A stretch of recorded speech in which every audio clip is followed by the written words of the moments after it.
สบายดีเนาะเส้นเก่าเส้นเคยเนาะทุกท่านที่ว่าได้เข้ามารับชมเนาะ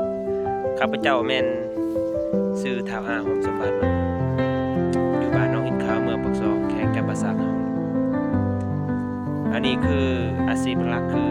เป็นการเฮ็ดสวนกาแฟเนาะนี่คือสวนกาแฟของข้าพเจ้าเองเนาะอันนี้คือมาเบิ่งถือว่าได้ผ่านการใส่ปุ๋ยเนาะถือว่า2 ครั้งแล้วเนาะข้าพเจ้าได้ใส่ถือว่าตอบโจทย์กาแฟเฮาถือว่าความสมบูรณ์เนาะนี่คือผลตอบแทนเนาะที่ว่าจากการที่ว่าเฮาเอาใจใส่เนาะถือว่าได้เบิ่งได้สังเกตเบิ่งถือว่าได้ซีดได้บำรุงรักษาเนาะถือว่าตามขั้นตอนเนาะที่ว่ากาแฟที่ว่าต้องการคือกาแฟเฮาคือว่าสำคัญหลักๆคือว่าเฮาต้องเอาใจใส่เนาะต้องว่ามันกวดเบิ่งว่ากาแฟของเฮา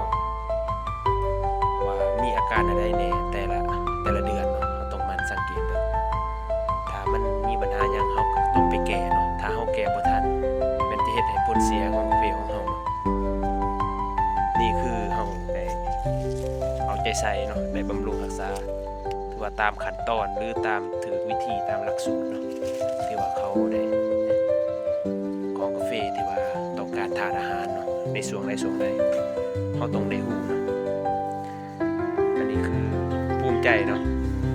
ที่ว่าข้าพเจ้าก็ได้เฮ็ดสวนมาเนาะถือว่าตอบโจทย์ที่ว่าเป็นครั้งแรกก็ว่าได้เนาะที่ว่าเฮาสามารถมาฮอดจุดนี้ได้เนาะอันนี้คือความอดทนความพยายามที่สุดเนาะที่ว่าได้สู่ชนเนาะที่ว่าความเมื่อยเนาะแล้วก็อันนี้คือผลตอบแทนเนาะที่ว่าเฮ็ดให้ผลผลิตเฮาถือว่าสมบูรณ์แบบเต็มส่วนเต็มเม็ดเต็มหน่วยข้าพเจ้าเป็นคนหนึ่งเนาะที่ว่ามักเน้นที่ว่าเอาใจใส่ที่สุดคือจุดปกพร่องที่ข้าพเจ้าเคยเฮ็ดสวนที่ผ่านมาที่ว่ามันผิดพลาดมาเนาะก็ได้เอาประสบการณ์นั้นมาแก้ไขปัญหาที่ว่ามาเจอโดยตัวจริงเลยเนาะข้าพเจ้าเฮ็ดสวนมากู้มาเมิดเนาะถือว่าในการเฮ็ดสวนของเราอันนี้คือจุดที่พิเศษที่ว่าสำคัญที่สุดที่ว่าเราเฮ็ดสวนกาแฟเนาะกาแฟอาราบิก้าอันนี้คือสายพันธุ์อาราบิก้าที่ว่าเราต้องดูแลต้องรักษาให้มันได้ถ้าเราเฮ็ดแล้วปะแล้วก็บ่รักษาบ่ระบาดมันก็บ่ให้ผลผลิตเนาะเพราะว่าเดี๋ยวนี้มันเริ่มเฮ็ดกาแฟคือว่านับมือเฮ็ดยากคือสมัยตะกี้แต่พ่อแต่แม่เฮาถือว่าได้เฮ็ดมาเป็นเรื่องง่ายเลยที่ว่าธาตุอาหารในดินที่ว่าเฮา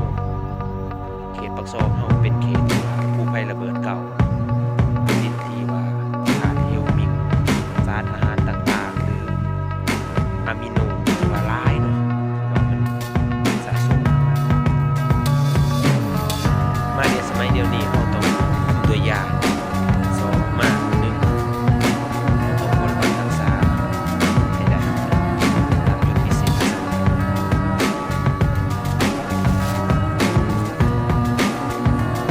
ตัวนี้แม่นอายุการปีที่4เนาะแม่นได้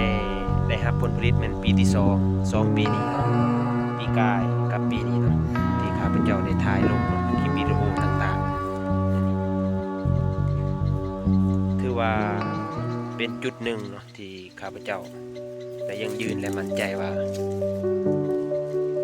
การเฮ็ดสวนนี่มันต้องเน้นเกี่ยวกับสภาพอากาศเนาะเราต้องได้ติดตามเพราะว่าสวนของเฮาแม่นเฮาบ่ได้ใส่บ่ได้รดน้ำเนาะแบบว่าเฮาอาศัยแบบน้ำพ่นแบบทั่วไปเลยเนาะแบบธรรมชาติบัดนี้ในช่วงใส่ปุ๋ยใส่หยังใส่เฮาต้อง นึกถึงสูตรเนาะสูตรปุ๋ยที่สำคัญในส่วนการออกดอกเราต้องเน้นที่สั่งเนี่ยตัวนี้คือสำคัญหลักๆที่ว่าเราต้องได้เอาใจใส่ที่ผ่านมานี่ข้าพเจ้าที่เคยเฮ็ดสวนมาแม่นแบบใส่แบบมั่วเนาะที่ว่าเราบ่ได้บ่ได้สังเกตแล้วก็บ่ได้เรียนรู้เกี่ยวกับตัวนี้ลึกๆเนาะแล้วก็เฮ็ดให้สวนของเฮาที่ว่าเป็นจุดบกพร่องเฮ็ดให้ผลผลิตถือว่าตกต่ำนี่ถือว่ามาเดี๋ยวนี้ข้าพเจ้าก็ได้คิดทบทวนจากที่การประสบการณ์ที่ว่าได้ผ่านการเฮ็ดสวนบ่ว่าจะเป็นแต่พ่อแต่แม่เฮาเนาะที่ว่าได้เฮ็ดสวนมาแต่ข้าพเจ้าก็ได้มาดัดแปลงที่ว่าแต่กี้เฮาเคยเฮ็ดที่ว่ามันง่ายเดี๋ยวนี้เฮาก็ดัดแปลงที่ว่าเฮ็ดตามเทคโนโลยีและตามพืชของเฮาเนาะ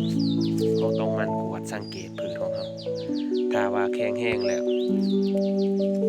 หรือถาดช่วงใดที่ว่ามันต้องการถาดอาหารเฮาก็เน้นเลยเนาะถือว่าใส่ช่วงนั้นเลยนี่คือประมาณสวนของข้าพเจ้าเนาะกาสิมีเพียงส่ำนี้เนาะกาโอกาสหน้าข้าพเจ้ากาสิได้มาถ่ายวิดีโอใหม่เนาะในสวนตัวนี้นี่คือผลงานเนาะมื้อนี้แม่นขึ้นกับวันที่20วันที่7เนาะวันที่5เนาะขอโทษขออภัยเนาะมื้อนี้แม่นวันที่5เดือนที่7ปี2026เนาะ